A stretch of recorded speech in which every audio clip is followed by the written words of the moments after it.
the United States continues to lob accusations of human rights abuses, cyber attacks, and other criminal activity at Russia, China, and several other players in the global south.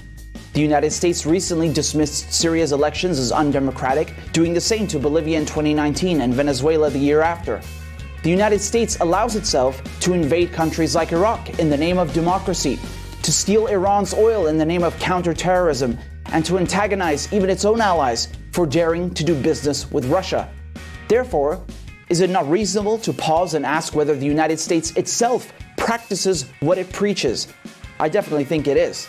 I'm Richard Medhurst, and you're watching the Communiqué.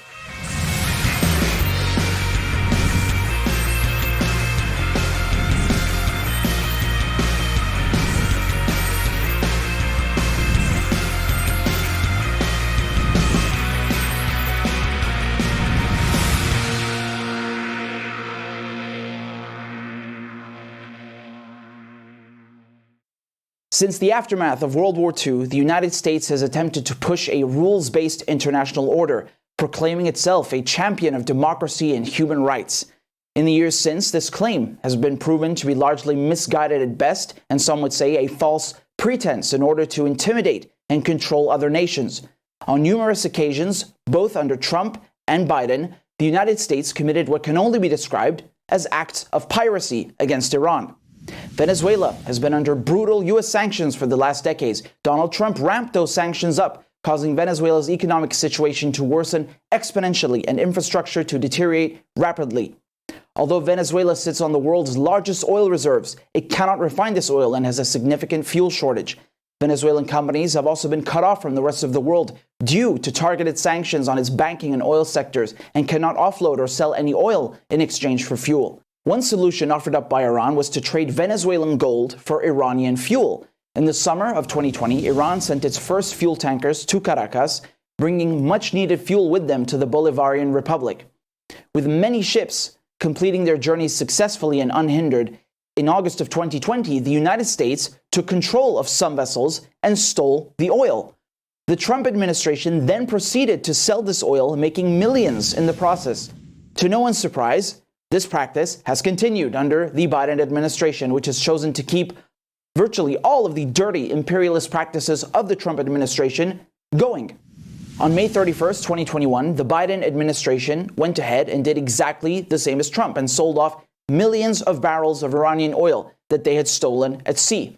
Just like pirates, the unilateral sanctions imposed by the U.S. on Iran, Venezuela, Syria, and other countries continue to undermine international law and inflict enormous suffering on millions of civilians. Countries under brutal sanctions naturally try to find a way to circumvent what is essentially siege warfare, to mitigate the economic crisis and suffering brought upon them. And how does the United States respond? It engages in further violations, resorting to acts of piracy. Venezuela has been cut off from world markets. In order to barter, it has attempted to use its gold reserves. One of these reserves lies in the Bank of England in London. Since 2019, $1 billion worth of gold belonging to Venezuela has been stolen, confiscated by the Bank of England at the behest of the Americans and the US-backed opposition led by Juan Guaido. A court case is now unfolding in Britain to decide the legitimacy of the Venezuelan government and to whom the gold rightfully belongs. Just imagine that. A British court is going to decide who the real government in Venezuela is, completely ignoring the fact that Maduro's government was democratically elected, is officially recognized by the Venezuelan people, by the United Nations, and the international community at large. This attempt to steal the gold is in order to block Venezuela from being able to circumvent the cruel sanctions that the West has wielded against Venezuela. More recently, in June 2021, Iran has sent additional ships to Latin America. The Biden administration subsequently issued a so-called warning to Venezuela and Cuba not to allow Iranian ships to dock. It has also accused Iran of sending weapons to Venezuela. And once again, we see here the colonial mindset where the United States speaks to other countries like they are children who need supervision and ignores their sovereignty and right to self-determination. If Iran and Venezuela want to trade with each other over international waters, this is business between Iran and Venezuela. All right? Secondly, Biden has no right to issue warnings to Iran nor Venezuela for docking ships on their land. These are not U.S. colonies. They are not U.S. territories. You see, this is precisely the level of absurdity that one hears from Western governments. and equally from the mainstream media, who continue to think and speak quite brazenly in the same imperialist manner with this colonial mindset. And speaking of Iranian ships, we've also seen Iran sending several fuel tankers to Syria in recent months. Syria is experiencing its own fuel shortages because, unsurprisingly, the United States is stealing its oil in the northeastern regions of Hasakeh and Deir ez-Zor. Due to the fuel crisis in Syria and the crippling sanctions imposed by the United States and the European Union, Iran has attempted to mitigate the situation. However, several tankers have been hit in what appear to be acts of sabotage attributed to Israel in recent months. As we can see, the United States steals Syrian oil, steals Iranian oil, and then profits off of this theft. Whether at land or at sea, this can only be described for what it is: piracy. And through the help of the British, Venezuelan gold is also being stolen at the behest of the Americans. This is not only morally reprehensible, but very clearly a brazen disregard for international law and maritime rules. Lebanon has been suffering its own economic crisis for the last years. The inflation, coupled with the lack of foreign currency reserves, and the fuel crisis have resulted in a severe hit to living standards. Recently, in June of 2021, Hezbollah's leader, Sayyid Nasrallah, gave a televised speech to commemorate the 30-year anniversary of Manar TV. During the speech, he spoke of the ills that the Lebanese people are suffering and facing, and he issued a striking proposition. He said that if the Lebanese government cannot contend with the economic crisis, that Hezbollah will go negotiate with Iran to import fuel directly. And just dare the Lebanese authorities try and stop this. This was met with praise by many who see the now defunct Lebanese government as unable to handle, but also responsible for the economic woes they face. And some rival MPs in Lebanon, of course, retorted with fears that this would bring on sanctions from the West. Now, funnily enough, very shortly thereafter, it was revealed that the US-backed government in Iraq would be doubling its oil supply to Lebanon from 500,000 to 1 million tons a year. Some suggested that it was Nasrallah's speech that resulted in the Americans and Iraqis, by extension, being so scared that they prompted this action. Nevertheless, it is crucial to underscore how much of a hand the United States, how much of a hand the West has in destabilizing countries around the world, and in particular in the Middle East, as we've seen time and time again. Even when it comes to matters of negotiation, such as the talks to revive the Iran nuclear deal or Joint Comprehensive Plan of Action, the JCPOA, we see again that there is no respect for international agreements. Signed in 2015, the JCPOA, did not even last the length of one presidential term and was ripped up by Donald Trump in 2018. It seems, unfortunately, that the idea of principles, of respecting one's own word, these things do not carry any meaning. The Biden administration has promised to re-enter the agreement, but still beats around the bush when it comes to re-implementation and has only wasted time thus far. Now, one would think that the United States would be more lenient on its own allies, but this often is not the case. The United States is very effective at pressuring even its own allies into abdicating their own sovereignty. A perfect example of this is Germany. In 2003, when the United States kidnapped and tortured a German citizen, Khaled al-Masri, who was wrongfully accused of being a terrorist, Germany demanded that the CIA agents involved be extradited to face justice. Diplomatic cables, later published by WikiLeaks, revealed extensive evidence of how the United States successfully pressured the German government not to pursue the case against the 13 CIA agents responsible for this kidnapping and torture of al-Masri. Germany succumbed to US pressure and threw one of its own citizens under the bus, allowing the United States to get away with such heinous acts. In 2013, owing to the revelations by former NSA contractor Edward Snowden, it became known that the United States was spying on the phone of German Chancellor Angela Merkel. This caused a scandal, but ultimately resulted in nothing more than a scandal and a media frenzy, and essentially a slap on the wrist. Just recently, in May 2021, it was revealed that Denmark also was implicated in this affair, aiding the United States in bugging the German Chancellor's phone. In late 2020, former Secretary of State Mike Pompeo went on a tour of Europe, and he specifically left Germany out of this tour. And instead, he visited only its neighboring countries, signaling the United States' discontent with Germany's work on Russia's Nord Stream 2 pipeline. Pompeo went to countries like Austria and Poland giving speeches about how evil Iran and China are, and he openly discouraged those European governments from importing Chinese products, like from Huawei, and warned them not to cooperate with Russia on the Nord Stream 2 pipeline. Pompeo accused the Chinese Communist Party of controlling the tech giant Huawei and putting spyware on its devices, which, given the revelations about NSA surveillance and spying, and the cooperation of Silicon Valley companies like Microsoft, Google, and Yahoo with the United States national security apparatus, is so hypocritical that it becomes hilarious. The United States does not want anyone to participate in the construction or use of Russia's Nord Stream 2 pipeline because the Americans do not want Russia to cement a dominant market share in European gas. Instead, they want this for their ally, Ukraine, or maybe even Qatar and other countries close to them to get the upper hand. The gist of it is pretty clear. When it comes to business, the United States doesn't care about what is good for its so-called allies, nor does it care about their sovereignty. The United States wants its big tech companies in Silicon Valley to maintain their monopoly over the tech industry. And it wants its allies and oil and gas partners to maintain theirs over their respective industries. Anyone who stands in the way will be cut off or given the cold shoulder. Another remarkable event that unfolded was when Donald Trump claimed that Germany wasn't paying its bills to the North Atlantic Treaty Organization, NATO, which subsequently caused a diplomatic row. NATO was created in 1949 as a military alliance between the United States and other Western European countries to counter the Soviet Union. Another way of looking at it, especially post-Cold War, it's a protection racket. This is very similar to how the mafia operates. When the mafia says, "Pay us money or we will beat you up," people pay the mafia to be protected from the mafia itself. A similar parallel can be drawn between such protection rackets and NATO. In June 2020, Trump called Germany delinquent with its payments, and the disgruntled president of the United States promptly withdrew thousands of US troops stationed there. And even then, Germany still remains home to the largest amount of US troops in all of Europe. We'll be right back after this short break. Now joining me to discuss more is Alex Rubinstein, investigative journalist and reporter at Substack. Thanks for taking the time, Alex. It's wonderful to have you on the program. Thank you for having me.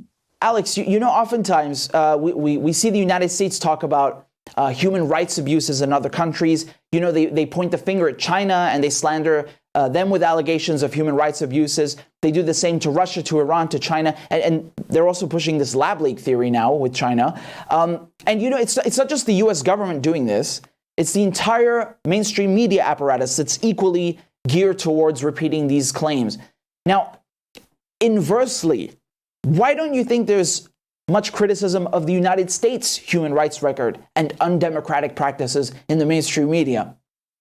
Well, we have to understand the media as an extension of the U.S. empire. And, you know, a lot of what fuels media reports on this kind of thing is like the NGO industrial complex and the think tanks, these organizations that are highly funded by, you know, defense contractors or billionaire foundations, because they have the resources to actually devote, you know, investigative power into you know, these kinds of allegations, whether they're true or not. They're the ones that are able to, you know, furnish the statistics for the media to report on. So, you know, the NGO industrial complex, the think tanks, and the media are all just really an extension of the U.S. empire. That's why it's important to have outlets like Press TV and others that push back on this kind of thing. So I mean, there's just not money for you know, that kind of information that would really expose the U.S. crimes abroad, which are committed, you know, just about everywhere. If you know, look at the world map, you know, you're going to see just about every country is being meddled in one way or another. Even allies, you know, because God forbid that they have a leftist or social democratic person ascend to power there. You know, that would be very bad because the United States needs its clients compliant.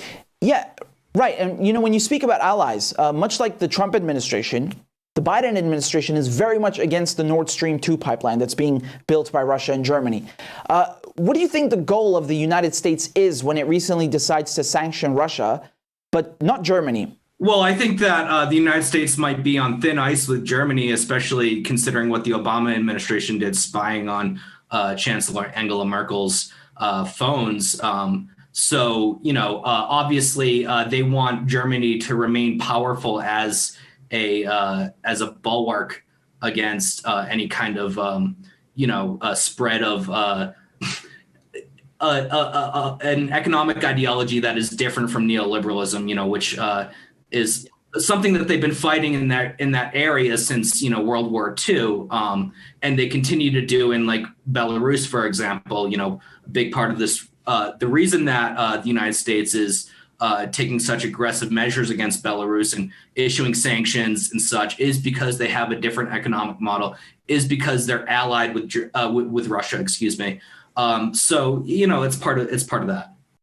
So what else is in the toolbox for the United States to kind of whip its allies into shape when they misbehave? What does the U.S. resort to in contrast to Iran and Syria and how it treats them with complete animosity? Right. Well, I mean, I think globally, whether they're allies or not, the thing is that the military option is not in the toolbox, right? It's the world is becoming increasingly multipolar, and the United States can't compete militarily.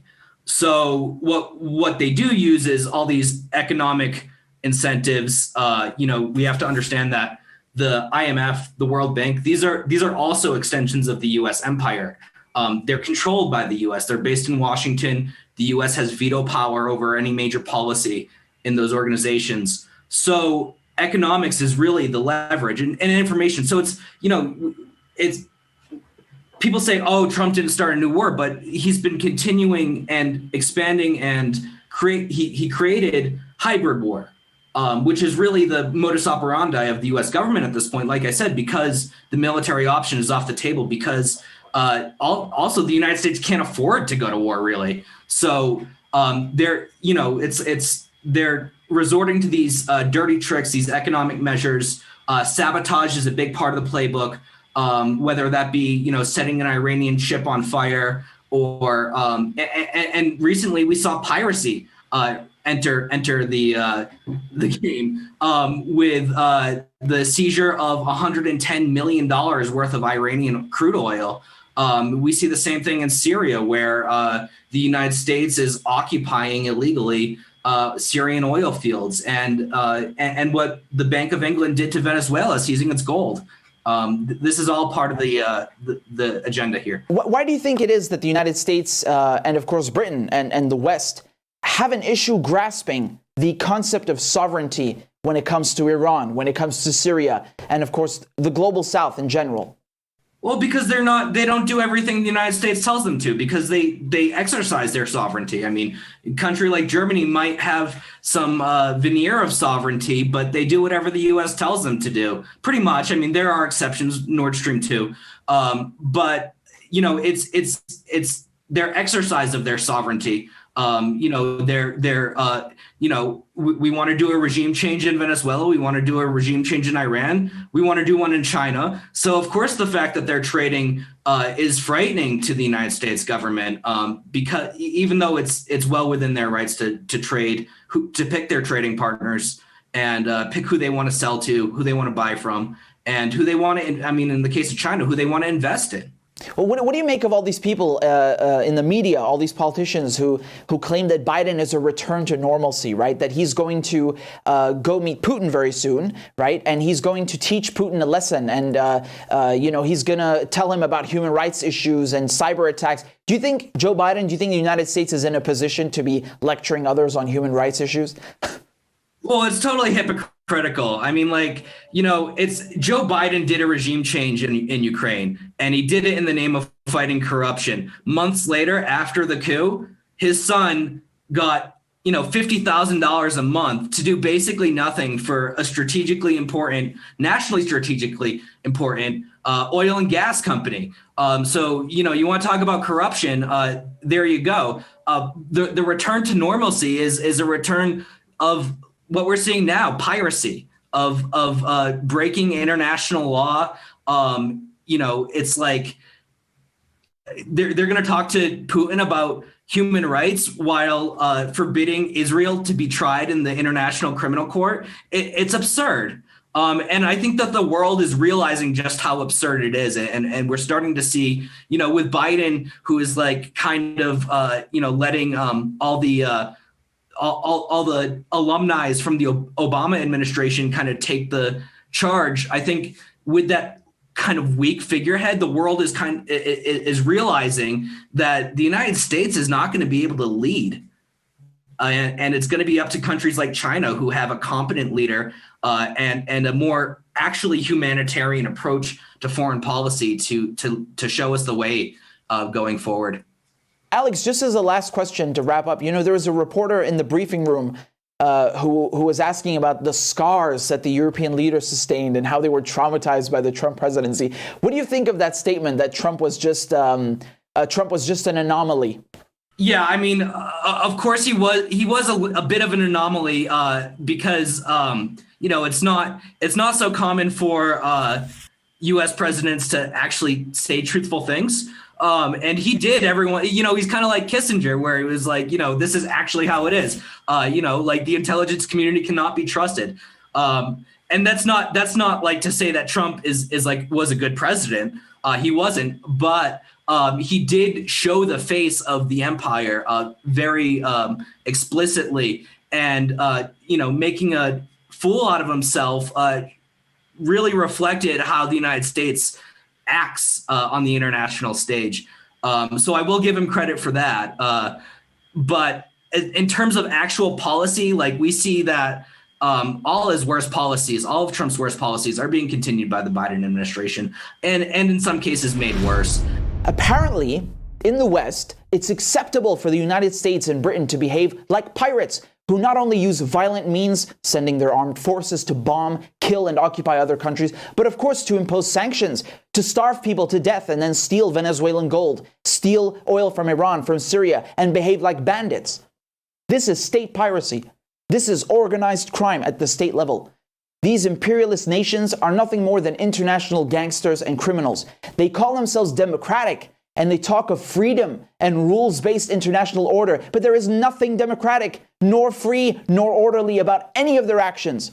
For all their talk of protecting human rights, there is no respect for human rights, nor for international law, treaties, and agreements. Through their war on terror, the Americans and their allies have violated the Geneva and Hague Conventions innumerable times. The Rome Statute has not even been fully ratified by the UK and was never adopted by the US. When it comes to the nuclear talks, the United States tore up the JCPOA, then accuses Iran of not following the deal. It's the world upside down. The Biden administration continues to beat around the bush, stalling and making excuses, wasting time, refusing to rejoin the deal, and then gives lectures about international law as it continues to impose crippling sanctions. When sovereign nations like Syria, Lebanon, Iran, Cuba, and Venezuela attempt to engage in mutual trade and partnership and cooperation, the West speaks about them as if they are children. Again, it appears that Joe Biden, much like his predecessors, has a very tough time grasping the concept of sovereignty. Iran, Venezuela, Syria, and all other countries do not need permission from the United States to trade with each other. They are not your colonies. Yes? They are sovereign nations, and they have the right to engage in mutual trade and partnership and cooperation of their own accord. The fact that one must re-explain the basic concept of sovereignty is a testament to how awful the Western mainstream media is and how it brainwashes people with a colonial mindset and makes them accept this imperialist mentality and accept these imperialist actions perpetuated by their governments. It is precisely because Iran, Syria, Venezuela, and others in the global south exercise their sovereignty that the United States tries to rob them of it and target them for regime change. Countries who do not do as they're told by Uncle Sam will be called undemocratic and illegitimate and accused of the most notorious crimes in order to justify foreign intervention. As for the so-called allies of the United States, they have long abdicated their sovereignty and free will. They remain in the good grace of the US only because they do not step out of line and do as they're told. The United States will even kidnap and torture European citizens and get away with it because European countries have no backbone and won't stand up to the United States, even when it comes to their own citizens. The United States does not even respect its own allies, and they do not respect themselves for allowing the US to treat them in such a manner. As Henry Kissinger A butcher and prominent Secretary of State once said, "The United States has no permanent friends or enemies, only interests." Thanks for tuning in. I'm Richard Medhurst, and this is the Communiqué.